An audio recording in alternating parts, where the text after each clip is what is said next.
કાયદો અને વ્યવસ્થાની જાળવણીના ભાગરૂપે માંડવી પોલીસ તંત્ર સુરત ગ્રામ્યનો વાર્ષિક ઇન્સ્પેક્શન તેમજ લોક દરબાર કાર્યક્રમ યોજાયો હતો। માંડવી પોલીસ તંત્ર સુરત ગ્રામ્યનો વાર્ષિક ઇન્સ્પેક્શન લોક દરબાર સંવાદ કાર્યક્રમ ડીઆઈજી હિતેશ જોઈસરની અધ્યક્ષતામાં આજે બપોરે 4:30 કલાકે યોજવામાં આવ્યો હતો। આ પ્રસંગે ડીઆઈજી હિતેશ જોઈસરે જણાવ્યું હતું કે આ પ્રસંગે માંડવી નગરના નાગરિકો, નગરપાલિકાના પ્રતિનિધિઓ, સામાજિક, રાજકીય તેમજ ધાર્મિક પ્રતિનિધિઓ ઉપસ્થિત રહ્યા હતા, જેમની સાથે સંવાદ અને લોક દરબાર કાર્યક્રમ યોજાયો હતો, જેમાં તમામ લોકો સાથે રહીને કાયદો અને વ્યવસ્થા જળવાઈ રહે તે માટે સહકાર આપવાની ખાતરી આપી હતી। જેમાં અનેક પ્રશ્નોની ચર્ચા કરવામાં આવી હતી, જેમાં સીસીટીવી કેમેરા તેમજ સ્કૂલ કોલેજના સમયે ટ્રાફિકની સમસ્યા અંગે તેમજ મોટરસાઇકલ મોડિફાઈડ પ્રદૂષણ તથા ધ્વનિ પ્રદૂષણના પ્રશ્નોની રજૂઆત થઈ હતી, જેમાં શક્ય હોય તેવા પ્રશ્નો સ્થળ ઉપર નિકાલ કરવામાં આવશે તેમજ નવા પોલીસ સ્ટેશન તથા ડીવાયએસપીની કચેરી અંગે ચર્ચા કરવામાં આવી હતી।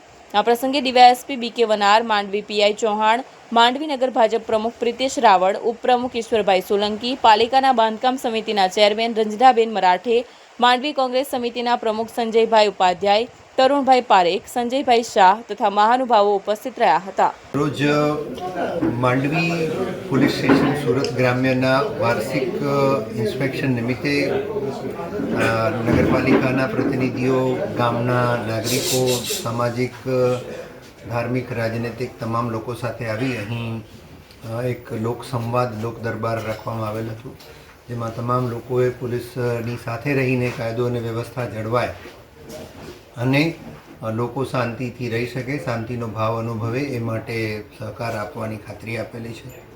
અનેકવિધ મુદ્દાઓની ચર્ચા થઈ, જેમ કે સીસીટીવી નાખવા, પછી હાટ બજાર હોય ત્યારે ટ્રાફિકની સમસ્યા ના હોય, સ્કૂલ કોલેજમાં આવતી વખતે કોઈ બાળકોને તકલીફ ના પડે એ પ્રકારના પ્રશ્નો હતા। પછી મોડિફાઈડ મોટરસાઇકલ અને સાયલેન્સરનો ઉપયોગ કરીને જે ધ્વનિ પ્રદૂષણ અને વાયુ પ્રદૂષણ ફેલાય છે એને લગતા પ્રશ્નો હતા, તેમજ અનેક પ્રશ્નોની ચર્ચા કરી અને શક્ય બને તેટલા પ્રશ્નો તાત્કાલિક સ્થળ પર જ સોલ્વ થઈ જાય એના પ્રયત્ન કરવામાં આવેલ છે। નવું પોલીસ સ્ટેશન જે બની રહ્યું છે અને નવી ડીવાયએસપી કચેરી બાબતે પણ લોકો દ્વારા સજેશન આપવામાં આવેલા, જેની પણ નોંધ લેવામાં આવેલી છે। અહીં સુરત રૂરલ ની એસપી કચેરી, DYSP Mangrol, police inspector Mandvi દ્વારા આ તમામ પ્રશ્નો અંગે કાર્યવાહી કરવામાં આવશે અને જે વહીવટી પ્રશ્નોને એને રિલેટેડ વિષય છે એ એસપી કચેરી દ્વારા એ તમામનો ઝડપથી સોલ્યુશન આવી જાય એ બાબતની કાર્યવાહી કરવામાં આવશે। ધન્યવાદ। સુરત રેન્જના આઈજીપી શ્રી પ્રેમવીરસિંહ સાહેબ તથા ડીઆઈજી શ્રી હિતેશ જોઈસર સાહેબની સૂચનાથી ડિવિઝનની અંદર આવેલા પોલીસ સ્ટેશનોમાં ગૌ કતલ છે એને રોકવા માટે થઈને સૂચના આપવામાં આવેલી અને એ અનુસંધાને આજરોજ વહેલી સવારે માંડવી પોલીસ સ્ટેશનના પોલીસ ઇન્સ્પેક્ટર અને સ્ટાફને બાતમી મળેલી કે તડકેસર નવી નગરી ફળિયામાં રહેતો એક ઈસમ છે એ પોતાના ઘરની પાછળ ફળિયામાં અમુક ગાયો છે એને બાંધેલી છે અને ગૌ કતલ કરી રહ્યો છે। એ બાતમી આધારે પોલીસ છે એણે ટીમ બનાવી અને આજરોજ તડકેશ્વર ખાતે આ જે આરોપી છે મોહમ્મદ ઇકબાલ રાજા એના ઘરે રેડ કરતા એના ઘરમાંથી 450 કિલો ગૌમાંસ અને એના ઘરની પાછળ બાંધેલી કુલ 8 વાછડીઓ અને 2 વાછડાઓ એમ મળી કુલ 10 ગૌવંશ છે એ મળી આવેલ છે। સમયસર પોલીસ ત્યાં પહોંચી જતાં આ જે ગૌવંશ છે એને બચાવી લેવામાં આવેલી છે।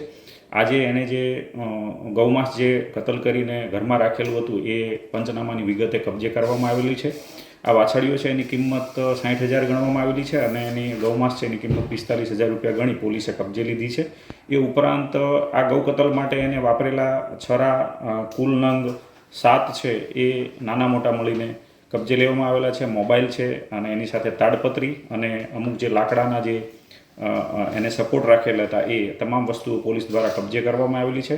હાલ આ જે આરોપી છે એ પોલીસ કસ્ટડીમાં રાખી અને એની પૂછપરછ કરવામાં આવી રહી છે। આ ગૌ કતલ એને ગાયો છે ક્યાંથી મેળવી અને એને આ કતલ માટે એનો જે ગુનો છે એ આચરેલો છે એ દિશામાં તપાસ ચાલુ છે। કોને આપવાનું હતું, આમાં કોણ કોણ સંડોવાયેલ છે, અન્ય કોઈ વ્યક્તિ છે એની આમાં સંડોવણી છે કે કેમ એ દિશામાં પોલીસ દ્વારા હાલ તપાસ ચાલુ કરવામાં આવેલી છે। આ આરોપી છે એના વિરુદ્ધ હાલ બીએનએસની કલમ 325 અને 223 તથા ગુજરાત પ્રાણી સંરક્ષણ અધિનિયમ 1954 અને 2017ની કલમ 5(1) તથા 8(1), 2, 3, 4 અને પ્રાણી ક્રૂરતા અધિનિયમ 1960ના કાયદાની કલમ 11(1)(l) મુજબ ગુનો દાખલ કરવામાં આવ્યો છે. આ તમામ કલમો છે એ આજીવન સજાને પાત્ર કલમો છે. એટલે હાલ આ જે આરોપી વિરુદ્ધમાં ગુનો દાખલ કરી અને પોલીસ દ્વારા તપાસ ચાલુ કરવામાં આવેલી છે.